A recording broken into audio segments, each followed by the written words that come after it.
In today's video, I'm going to teach you how to enable dark mode in Trello.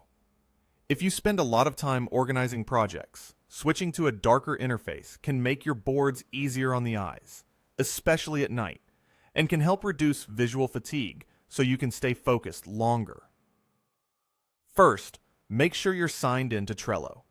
Open Trello in your browser or the desktop app and log in with your account so your preferences can be saved. Once you're in, you can do the rest from any board or from the home screen.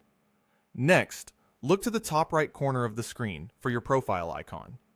It might be your photo or just your initials in a small circle. Click that icon to open your account menu. This menu is where Trello keeps quick access personalization options. In the menu that appears, select Theme.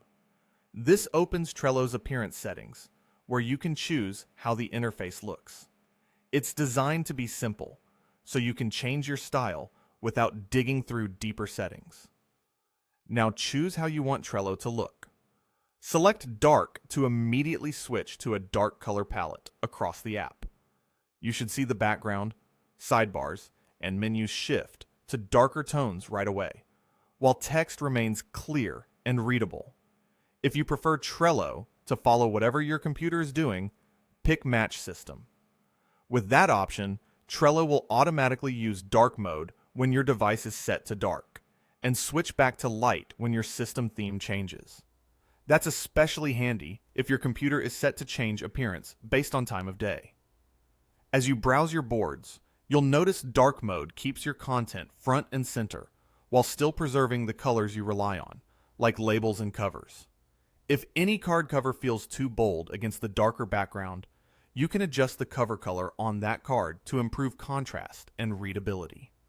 Changes are instant, so you can quickly find what looks best for your workflow. If you ever want to go back, you can return to your profile icon and theme at any time and choose a different appearance. It's the same quick path, so switching is fast and hassle-free. That's all there is to it. You've enabled dark mode in Trello in just a few clicks, and your eyes will thank you during those longer work sessions. If you found this helpful, give the video a thumbs up. It really helps us out. And consider subscribing for more clear, step-by-step tutorials. Let us know in the comments what you think of the video and what we can do to make the next one even better.